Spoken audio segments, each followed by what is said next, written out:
Hello everyone, welcome to my channel. पुराणों की कथाओं में सुखदेव जी का ही नाम ज़्यादातर उल्लेखित होता है। सुखदेव जी कौन थे और क्या उनकी कहानी है, जानते हैं। क्यों आया शिव भगवान को एक तोते पे क्रोध।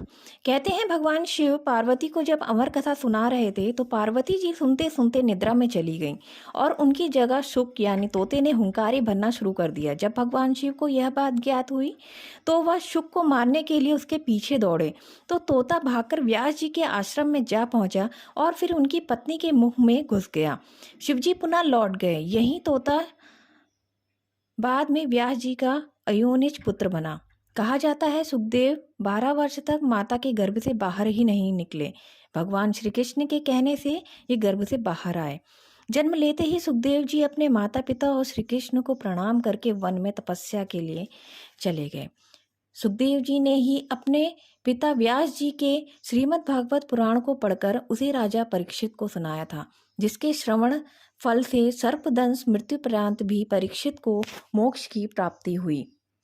सुखदेव जी ने व्यास से महाभारत भी पढ़ा और देवताओं को सुनाया।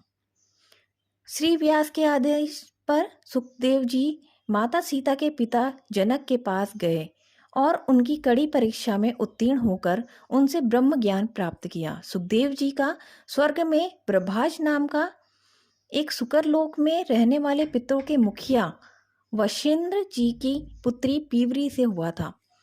विवाह के समय सुखदेव जी 25 वर्ष के थे।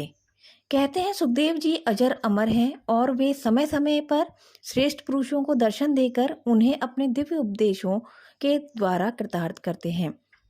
कुर्म पुराण के अनुसार सुखदेव जी के 5 पुत्र और एक पुत्री थी, परंतु पीवरी से सुखदेव जी को 12 महान तपस्वी पुत्र हुए, जिनका नाम भूर्क्षिवा, प्रभु, शंभु, कृष्णा और गौण, श्वेत कृष्ण, अरुण, श्याम, नील, धूम, वाद्री एवं उपमन्यु थे और एक कीर्ति नाम की कन्या भी हुई। आपको वीडियो अच्छी लगी हो तो कमेंट कीजिए, शेयर कीजिए, लाइक कीजिए। Thank you for watching.